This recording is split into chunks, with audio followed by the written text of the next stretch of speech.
Hi friends, ఎలా ఉన్నారు? Welcome back to English tutorials Telugu. అదేవిధంగా మనం ఈ వీడియోలో ఏం చూడబోతున్నామంటే చూడండి, ఇక్కడ ఇప్పుడు మనం ఫ్యూచర్ పాస్ట్ ఫామ్స్కి బీ తోడు అయినప్పుడు ఏ విధంగా అర్థాన్ని ఇస్తుందో చూద్దాం, నేర్చుకుందాం కదా. ఇంతకుముందు అంతా మనం ఏం చూసాము, ఫ్యూచర్ ఫామ్స్కి అంటే మనకు విల్లు, షల్లు, కెన్ను, మే గురించి మనకు బీ తోడైనప్పుడు ఏ విధంగా అర్థాన్ని ఇస్తుంది అనేది అంతా తెలుసుకుందాం అనమాట కదా. స్టేట్కి, ఫీలింగ్స్కి అయితే వాడతాము, ఒక్కొక్క దానికి అర్థం అయితే చేంజ్ అయిపోతుంది. అన్నీ మనకు R3నే వాక్యాలు ఇస్తాయని, R3 వాక్యాలు రాయడానికి అర్థాన్ని ఇస్తాయని ఇంతకుముందు వీడియోలో చూసాం. ఇప్పుడు మనకు ఈ వీడియోలో వచ్చేసి ఫ్యూచర్ పాస్ట్ ఫామ్స్ అనమాట. అంటే ఏంటి, మనకు వుడ్, షుడ్, కుడ్, మైట్కి బీ జత చేసినప్పుడు మనకు ఏ విధంగా అర్థాన్ని ఇస్తుంది, ఎలాంటి సబ్జెక్ట్కి ఎలాంటి అర్థాన్ని ఇస్తుంది అనేది క్లారిటీగా అయితే నేర్చుకోబోతున్నాం అనమాట. అర్థమవుతుంది. ఇక్కడ చూడండి, ఇక్కడ ఐకు జత చేసినప్పుడు చూడండి, వుడ్ ప్లస్ బి అంటే would be, should plus be అంటే should be, could plus be అంటే could be, might plus be అంటే మైట్ బి అనమాట. ఇవి ఎందుకు వచ్చాయి, ఎలా వచ్చాయి అనేది కూడా నేను చెప్తాను, జాగ్రత్తగా వినండి. ఇక్కడ చూడండి, ఇప్పుడు ఐకి వుడ్ బి జత చేసినప్పుడు ఏ విధంగా అర్థాన్ని ఇస్తుంది అంటే ఉండి, ఉంటాను అనేది అర్థాన్ని ఇస్తుంది అనమాట. ఎలా వచ్చింది అనేది కూడా చెప్తాను నేను. ఇప్పుడు ఐకి షుడ్ బి జత చేసినప్పుడు ఐ షుడ్ బి అంటే మనకు ఉండి, ఉండాలి అనేది వస్తుంది అనమాట. ఐ కుడ్ బి అంటే ఉండి, ఉండగలను అనేది. ఐ మైట్ బి అంటే ఉండి, ఉండొచ్చు అనే మీనింగ్ అయితే అర్థాన్ని అయితే ఇస్తుంది అనమాట. ఇప్పుడు ఇవి ఎలా వచ్చాయి అనేది ఇక్కడ మనము అయితే చూద్దాం. చూడండి, జనరల్గా మనకు వుడ్ దేనికి యూజ్ చేస్తారు, వుడ్ ప్లస్ V1 ఎలాగుంటాయి మనకు చెప్పండి. మనకు వుడ్ గో అనేది తీసుకుందాం. ఇప్పుడు అంటే వుడ్ గో అంటే ఏంటి, మనకు ఐ వుడ్ గో అంటే ఏంటి, మనకు ఇక్కడ వెళ్ళి ఉంటాను అనేది ఇస్తుంది అనమాట. అంటే ఏంటి, మనకు వెళ్ళలేదు అంటే ఇప్పుడు ఇది మనకు ప్రెజెంట్, ఇది మనకు ఫ్యూచరు కదా, ఇది మనకు పాస్ట్ అనమాట. అంటే ఏంటి, మనకి ఇక్కడ ఐ వుడ్ గో అంటే నేను వెళ్ళి ఉంటాను అనేది వస్తుంది అనమాట. అంటే వెళ్ళి అంటే చేసినట్టు ఉంటుంది పని, కానీ చేయలేదు, ఉంటాను అనేది ఫ్యూచర్ అనమాట కదా. I would go to movie అంటే నేను వెళ్ళి ఉంటాను అనేది అయితే మీనింగ్ అయితే వస్తుంది అనమాట. అర్థమవుతుంది. ఈ విధంగా అయితే మనకు అర్థాన్ని అయితే ఇస్తుంది అనమాట. అదేవిధంగా ఐ వుడ్ లెర్న్ అంటే నేను చదువుకొని ఉంటాను అనేది అనమాట. అర్థమైతే కదా, చదువుకొని ఉంటాను అనేది కదా, మనకని ఫ్యూచర్ అయితే ఇస్తుంది అనమాట. ఇప్పుడు అదేవిధంగా మనకు వుడ్ ప్లస్ బి జత చేద్దాం. బి అంటే ఏంటి, మనకు ఉండు అనేది వస్తుంది అనమాట. అర్థమైతే. ఇప్పుడు వుడ్ బి ఉన్నప్పుడు ఐ వుడ్ బి అని ఉన్నప్పుడు ఐ వుడ్ బి అంటే నేను, ఇక్కడ బి అంటే ఉండు అనే జనరల్ మీనింగ్ అయితే వస్తుందన్నమాట. ఇక్కడ వచ్చేళ్ళకి మనకు చేసినట్టు ఉంటుంది కాబట్టి ఆల్రెడీ ఏమని వస్తుంది కాబట్టి ఉండి అనేది వస్తుందన్నమాట. ఆల్రెడీ చేసినట్టు ఉంటుంది కాబట్టి ఇక్కడ మనకు వుడ్ ప్లస్ V1 అంటే బి అనేది మనకు జనరల్గా మీనింగ్ అయితే మనకు ఉండు అనేది వస్తుందన్నమాట. ఇప్పుడు మనకి వుడ్ ప్లస్ V1 కాబట్టి ఇక్కడ మనకు ఉండి అనేది వస్తుందన్నమాట. ఉండి, ఉంటాను. వుడ్ అంటే ఉంటాను అనమాట. అంటే మనకేంటి, చేసినట్టు ఉంటుంది పని. ఐ వుడ్ బి అంటే ఉండి, ఉంటాను. ఆల్రెడీ ఉన్నట్టు ఉంటుంది కానీ ఉండలేదు, కానీ ఉంటాను అనమాట కదా. ఉండి, ఉంటాను అనేది అనమాట. ఐ షుడ్ బి అంటే మనకు ఉండి ఉండాలన్నమాట. అర్థమైందా. షుడ్ బి అంటే ఉండి, ఉండాలి. ఇది ఐకు మట్టుకే. ఐ షుడ్ బి అంటే ఉండి, ఉండాలి. ఐ కుడ్ బి అంటే ఉండి, ఉండగలను అనమాట. కుడ్ అంటే ఏంటి, మనకు ఉండగలను అనేది వస్తుంది అనమాట. బి అనేది ఏంటి, మనకు ఉండి అనే విధంగా ఇస్తుంది అనమాట. ఇప్పుడు చూడండి, ఐ కుడ్ గో అంటే నేనేంటి, మనకు వెళ్ళి ఉండగలను అనమాట. అయిపోయినట్టు ఉంటుంది, వెళ్ళి అయిపోయినట్టు ఉంటుంది, కాకపోతే ఉండగలను అనేది సామర్థ్యం ఉంది నాకు, కుడ్ కాబట్టి. ఆ విధంగా అనమాట. ఇక్కడ కూడా అంటే ఉండి, ఉండగలను అనే మీనింగ్ అయితే ఇస్తుంది. చాలా జాగ్రత్తగా వినండి. అదేవిధంగా మైట్ బి అంటే ఉండి, ఉండొచ్చు అనమాట. అర్థమైందా. మే అయితే ఏంటి, మనకు మేబీ అంటే మనకు ఉండొచ్చు అనమాట. ఓకేనా. మైట్ బి అని ఉంది కాబట్టి ఇక్కడ మనకు మైట్ బి అంటే ఉండి, ఉండొచ్చు అనే మీనింగ్ వస్తుంది అనమాట. ఉండి, ఉండొచ్చు అనే మీనింగ్ అయితే ఇస్తుంది. మీరు కన్ఫ్యూజన్ అయితే అస్సలు పడాల్సిన అవసరం లేదు, పక్కా క్లారిటీతో నేర్చుకోవాలన్నమాట. అర్థమైందా. ఇక్కడ ఈ విధంగా ఉంటుంది చూడండి. అర్థమైందా. అంటే ఇక్కడ చూడండి, ఇక్కడ వీటిని కూడా V4 అండ్ ఆబ్జెక్టివ్గా వాడాలి, సేమ్ ఇంతకుముందు మాదిరిగానే. అర్థమైందా. ఇంతకుముందు మాదిరిగా మనం ఎలా యూజ్ చేసాము, విల్ బీ ప్లస్ V4గా యూజ్ చేసాము వాక్యాలు. అదేవిధంగా V4 లేకోకుండా ఆబ్జెక్టివ్ వచ్చే విధంగా కూడా వాడినాం అనమాట. ఇక్కడ కూడా అంతే అనమాట, same process. Would be, should be, could be, might be అనేది కూడా అలాగే వాడతారనమాట. అర్థమైందా. ఇక చూడండి, ఇక్కడ మనకు వుడ్ బి గురించి చూద్దాము. ఇక్కడ మనకు వుడ్ బి ఓకేనా. ఇప్పుడు అయినప్పుడు ఐ వుడ్ బి అంటే ఉండి, ఉంటాను అనే మీనింగ్ అయితే ఇస్తుందన్నమాట. అర్థమైంది. అదేవిధంగా వి వచ్చినప్పుడు వి వుడ్ బి అంటే ఉండి ఉంటాము, అర్థమైంది. అదేవిధంగా యు యు వుడ్ బి అంటే ఉండి ఉంటారు, మీరు ఉండి ఉంటారు అనేది ఇస్తుంది అనమాట. అదేవిధంగా నెక్స్ట్ నెక్స్ట్ ఏం చూద్దాం మరి, హీ చూద్దాం. హీ వుడ్ బి అంటే అతడు ఉండి ఉంటాడు అనమాట. ఓకేనా. షీ వచ్చిందనుకో ఆమె ఉండి ఉంటుంది. అదేవిధంగా దే వచ్చినాకో వాళ్ళు ఉండి ఉంటారు అనే మీనింగ్ అయితే ఇస్తుంది అనమాట. ఈ విధంగా మీరు ప్రతి ఒక్క దానికి రాసుకోవచ్చు ఈ విధంగా. ఓకేనా. ఈ విధంగా అనమాట. ఇప్పుడు వుడ్ ప్లస్ V4గా యూజ్ చేస్తారు, వుడ్ ప్లస్ ఆబ్జెక్టివ్గా కూడా యూజ్ అయితే చేయొచ్చు. ఇప్పుడు మనకు కొన్ని ఎగ్జాంపుల్స్ అయితే చూద్దాం. నేను నడుస్తూ ఉండి ఉంటాను అనేది ఉందన్నమాట. నేను నడుస్తూ ఉండి ఉంటాను అనమాట. ఐ వుడ్ బి రన్నింగ్ అనేది వస్తుందన్నమాట. ఐ వుడ్ బి రన్నింగ్ అనమాట. ఎప్పుడైనా కానీ ఐఎన్జీ యూజ్ చేస్తున్నప్పుడు ఈ విధంగా ఉంటుందన్నమాట. బి అనేది ఖచ్చితంగా ఉంటుంది. ఓకేనా. లేకుంటే ఉంటుందన్నమాట. ఓకే. ఇక్కడ బీని ఎందుకు యూజ్ చేస్తున్నామంటే స్థితి అనమాట. ఈ రన్నింగ్ అనేది జరుగుతూ ఉండేదాన్ని అలా ఉంటుంది అని చెప్పడానికి ఒక స్థితి యూజ్ చేస్తున్నాం కాబట్టి బి అనేది యూజ్ చేస్తున్నాం. స్థితి ఉంటుంది కాబట్టి. అర్థమైందా. ఐ వుడ్ బి రన్నింగ్ అంటే ఇది మనకు జరుగుతూ ఉండేదన్నమాట. అర్థమైందా. చూడండి, పరిగెడుతూ, రన్నింగ్ అంటే పరిగెడుతూ ఉండి ఉంటుందన్నమాట. ఉండి ఉంటుంది. ఓకేనా. ఉంటుంది అంటే ఇక్కడ ఐ యూజ్ చేస్తాం కాబట్టి ఉంటాను, పరిగెడుతూ ఉండి ఉంటాను అనమాట. ఐ వుడ్ బి రన్నింగ్ అంటే ఇది మనకు జరిగిండదు, ఇంకా ఇది మనకు ఎలాగంటే అయిపోయినట్టు ఉంటుంది వాక్యము, కానీ ఉంటాను అనేది ఫ్యూచర్ కిందకి అయితే వస్తుంది కదా. ఈ విధంగా అయితే అర్థాన్ని అయితే ఇస్తుంది. చూడండి, నేను సినిమా హాలులో ఉండి ఉంటాను 6:30కి. సాయంత్రము 6:30కంతా నేను ఇప్పుడు చెప్తున్నా, ఇది పొద్దున్న చెప్తున్నా వాక్యం. ఏం చెప్తున్నా అంటే నేను సినిమా హాలులో ఉండి ఉంటాను 6:30కి అని పొద్దున్న చెప్పాను. ఇప్పుడు ఎలా రాయాలంటే మనకు I would be in cinema hall at 6:30 PM అని చెప్పాల్సి ఉంటుందన్నమాట. నెక్స్ట్ చూద్దామా. సింహము గుహలో ఉండి ఉంటుంది. ఇది మనము చెప్తున్నామన్నమాట. ఇప్పుడు సింహం అనేవి గుహలో ఉండి ఉంటుంది అని చెప్తున్నామన్నమాట. The lion would be in cave. ఓకేనా. ఈ విధంగా అయితే చెప్పాలన్నమాట. వుడ్ బి అనేది ఇక్కడ మనకు స్టేట్ని అయితే తెలుపుతుంది. అంటే ఆ లయన్ అనేది ఎక్కడుందంటే గుహలో ఉండి ఉంటుంది కదా. అంటే ఆ విధంగా అనమాట స్టేట్ తెలుపుతుంది అనమాట. వుడ్ బి అనేది ఈ విధంగా ఉండి ఉంటుంది అనేది అనమాట. అర్థమైందా. అంటే అది ఎలా ఉందో తెలుపుతుంది అనమాట. ఇప్పుడు గుహలో ఉంది కాబట్టి అక్కడ ఉంది, అది ఎలా ఉందో తెలిపింది మనకి ఇక్కడ. అందుకనే మనకు బి అనేది యూజ్ చేస్తూ మాట్లాడతాం అనమాట. ఇక్కడ మనకు బి లేకుండా వాడరాదనమాట. బి అనేది మనకు స్టేట్కి, ఫీలింగ్స్కి యూజ్ చేస్తారు కదా, అది అనమాట. ఇక్కడ you would be watching program on TV అని ఉందన్నమాట. అంటే ఏంటి మనకు, నీవు ప్రోగ్రామ్ను టీవీలో చూస్తూ ఉండి ఉంటావు, ఆ విధంగా ఉండి ఉంటావు, స్థితిలో ఉంటావు అని అనమాట. మరి ఇక్కడ మనకు రన్నింగ్ వస్తుంది కదా. ఇక్కడ మనకు you would be watching program on TV అని చెప్పాము. ఇక్కడ మనకు ఐఎన్జీ ఫామ్ ఉంది, ఈ విధంగా ఉండి ఉంటానని ఉంది కదా. మరి ఇవి కూడా అన్ని R3 వాక్యాలు అనుకునేరు కాదనమాట. అర్థమైందా. మరి ఇవి కూడా R3 వాక్యాలు అనుకునేరు కాదనమాట. ఫ్యూచర్ పాస్ట్ తెలుపుతుంది అంతే అనమాట. అయిపోయినట్టుగా ఉంటుంది, కాకపోతే అది జరిగిండదు. ఈ విధంగా అయితే మనకు అర్థాన్ని అయితే తెలుపుతుంది అనమాట.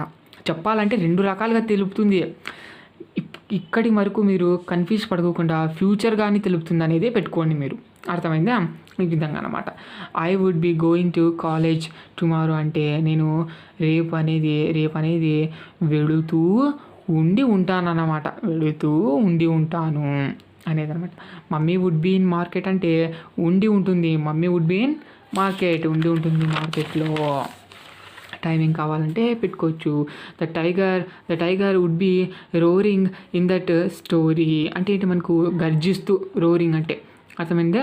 రోరింగ్ అంటే మనకు సింహం అనేది గర్జిస్తుంది కదా, అది ఆ విధంగా అనమాట. టైగర్ వుడ్ బి రోరింగ్, లేకుంటే లయన్ పెట్టుకోండి బాగుంటుంది. The lion would be roaring in that story అంటే ఆ స్టోరీలో మనకు ఆ స్టోరీలో ఎలా ఉంటుందంటే సింహం అనేది గర్జిస్తూ ఉంటుందన్నమాట. అర్థమైందా. అంటే మీరు ఆ స్టోరీ, ఆ కథ మీరు ఎప్పుడన్నా చదవండి,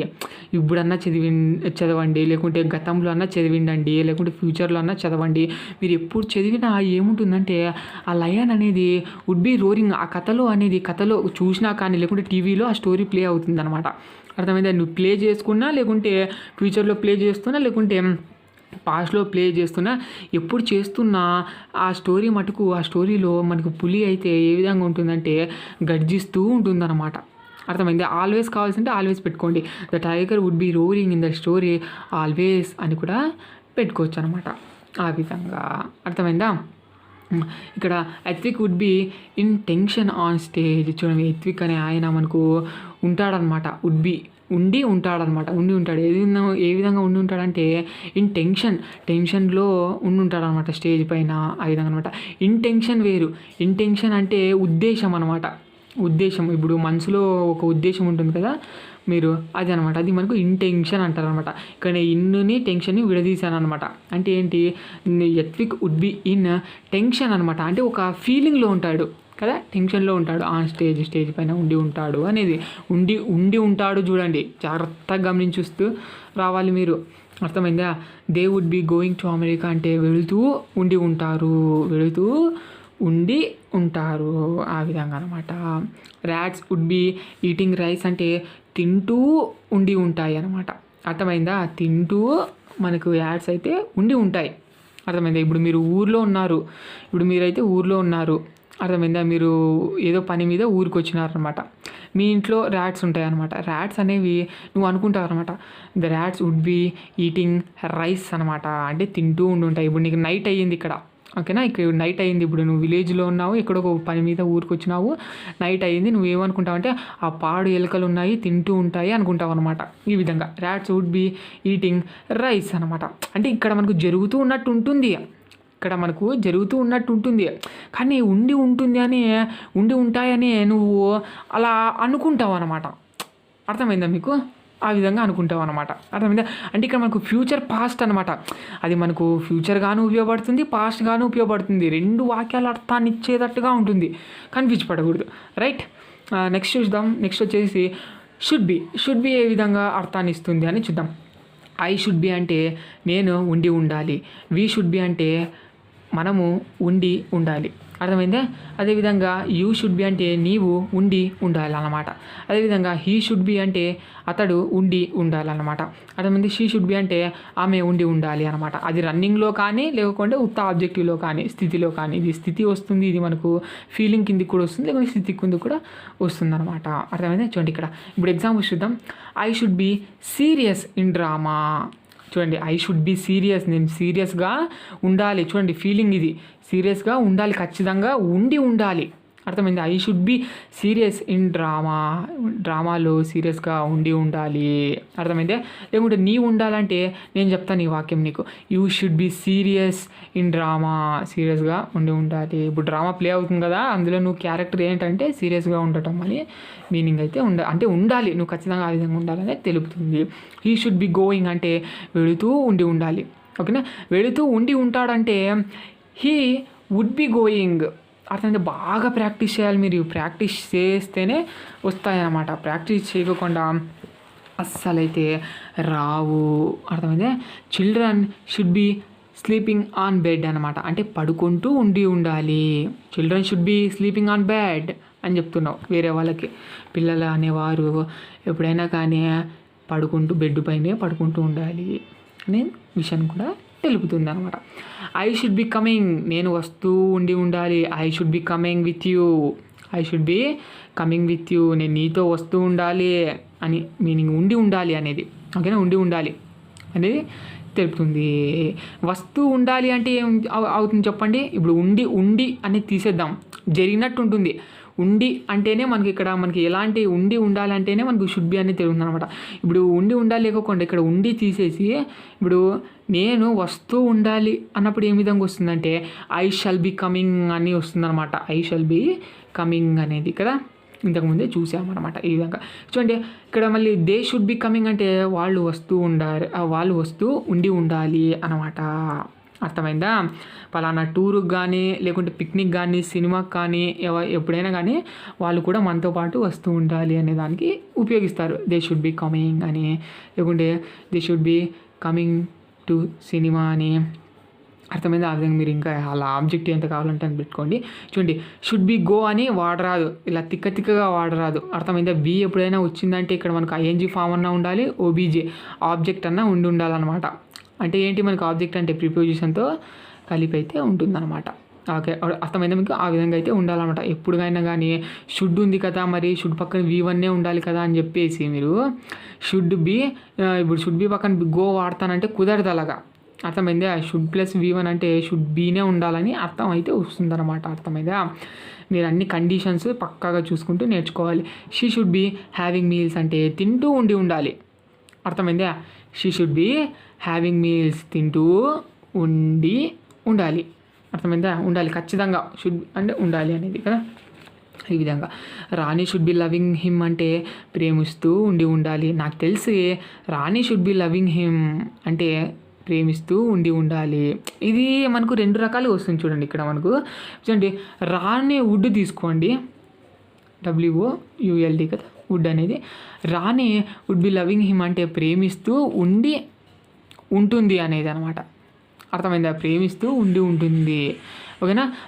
అదేవిధంగా రాణి షుడ్ బి లవింగ్ అంటే ప్రేమిస్తూ ఉండాలి. ఖచ్చితంగా రాణి ప్రేమిస్తూ ఉండాలి అనే మీనింగ్ అయితే ఉండాలి అనేది మీనింగ్ అయితే తెలుపుతుందన్నమాట. I should be brushing my teeth at that time, ఆ సమయంలో అంటే ఫ్యూచర్లో, ఆ సమయంలో at that time I should be brushing my teeth, పళ్ళు తోముతూ ఉండాలి. అర్థమైందా? ఆ విధంగా రేపు 9 గంటలకి సినిమాకి వస్తావని మీ ఫ్రెండ్ అడిగితే లేదప్పా I should be brushing my teeth at that time అని చెప్తావు అనమాట. జస్ట్ ఎగ్జాంపుల్ చెప్పాను, అంటే నువ్వు 9 గంటలకు లేచి ఆ టైంలో బ్రష్ చేస్తూ ఉంటావు అని. ఆ విధంగా వచ్చేటట్టుగా చెప్తున్నాను నేను. కాకపోతే అలా ఎవరు 9 గంటలకు అయితే లేరు కదా. ఆ విధంగా అంటే వాడితే వాడచ్చు ఇలా కూడా. అర్థమైందా? Smart people should be working smart అనమాట. అంటే ఏంటంటే స్మార్ట్ పీపుల్ అంటే తెలివైన వాళ్ళు స్మార్ట్ పీపుల్ అంటారు అనమాట. Smart people should be working smart అనమాట. పని చేస్తూ ఉండాలి. ఇప్పుడు నేను అడిగినా నేను నీకేమైనా అంటే అసలు స్మార్ట్ పీపుల్ అనేవారు ఎలా ఉంటారా అని నేను నీకు అడిగినా అనమాట. నువ్వేమంటావంటే smart people should be working smart అని చెప్తాను అనమాట. అంటే స్మార్ట్ జనాలు ఎలా ఉంటారంటే ఎలా పని చేస్తారంటే స్మార్ట్గానే పని చేస్తారు అని చెప్తున్నావు అనమాట. నువ్వు అలా ఉంటారు అని చెప్తున్నాను. ఈ విధంగా డెఫినేషన్గా కూడా వాడచ్చు అనమాట. ఓకేనా? Anu should be winning the race అంటే గెలుస్తూ ఉండాలి. ఓకేనా? ఇప్పుడు పోటీ జరుగుతుందనమాట. ఓకేనా? ఇప్పుడు నేను వచ్చి నీకు చెప్తున్నా, నీ పేరు అను అనుకో, Anu should be winning that race, లేకుంటే you should be winning that race అంటే నువ్వు గెలుస్తూ ఉండాలి. ఓకేనా? ఆ విధంగా అనమాట. ఇక్కడ నేను నీ కోసం కుట్ర పడినాను, నువ్వు గెలిచడానికి నేను ఒక కుట్ర పడినాను అనే మీనింగ్ కూడా వచ్చేటట్టుగా కూడా వాడచ్చు మనము. అర్థమైందా? You should be winning that race, నువ్వే ఖచ్చితంగా గెలవాలి అని కుట్రతో చెప్పినట్టు కూడా వస్తుంది. అర్థమైందా? Our son should be happy. చూడండి, హ్యాపీ ఫీలింగ్స్ కదా, ఫీలింగ్స్ ఉన్నప్పుడు కూడా, ఆ స్థితిలో ఉన్నప్పుడు కూడా ఈ విధంగా బి అనే వచ్చేటట్టుగా వాడాలంట. Our son should be happy, అందుకని మనం ఇప్పుడు కష్టపడాలి. అర్థమైందా? అంటే ఆనందంగా ఉండాలి. మన కొడుకు అనే ఆయన ఆనందంగా ఉండాలి కాబట్టి ఇప్పుడు మనం కష్టపడాలనే విధంగా కూడా వస్తుంది. అదేవిధంగా police should be finding thieves అనమాట. కనుక్కుంటూ ఉండాలి. పోలీస్ అనేవాళ్ళు ఎలా ఉంటారంటే అర్థమైందా? చూడండి, police should be finding thieves అంటే కనుక్కుంటూ ఉండాలి. అది మనకు పోలీస్ వాళ్ళు చేసే డ్యూటీ, జాబ్ కదా. ఇప్పుడు పోలీస్ అనేవాళ్ళు ఎలాంటి వారు అంటే నేను నీకు అడిగినా అనుకోండి, నువ్వు ఏమని చెప్తావు అంటే police should be finding thieves అంటావు అనమాట. అంటే పోలీస్ అనేవారు ఎప్పుడైనా కానీ దొంగలను కనుక్కుంటూ ఉండాలి. ఆ విధంగా అనమాట. జస్ట్ మనకు అలా కూడా వాడచ్చు కదా. మనకు డెఫినేషన్గా కూడా వాడచ్చు. అలా చెప్పాలి, ఇలా చెప్పాలి, అలా ఉంటారు, ఇలా ఉంటారు అని చెప్పడానికి కూడా వాడచ్చు. అలా ఉండాలి అనే కూడా అలా ఉంటారు అంటే వేరే అర్థం వస్తుంది. అలా ఉండాలి అనేదానికి ఇది అర్థం అయితే వస్తుంది కదా. We should be in America, we should be in అమెరికాలో ఉండాలి. మనకు పని ఉంది అక్కడ, మనకు ఒక పని ఉంది కాబట్టి మనకు ఖచ్చితంగా we should be in America, in Africa, ఈ విధంగా ఏం కావాలంటే వాడచ్చు అనమాట. ఇలాంటి అర్థాన్ని అయితే ఇస్తాయి. చాలా జాగ్రత్తగా అయితే నేర్చుకోండి. నెక్స్ట్ వీడియోలో ఇంకా ఏం చేయబోతున్నాం చెప్పండి. ఇక మిగిలిన డేట్వే ఇంకా కుడ్, అదేవిధంగా కుడ్ బి, అదేవిధంగా ఇంకేమి ఉన్నాయి మైట్ బి కదా. అవి రెండు చూసేద్దాం ఇక, అంతే ఇక.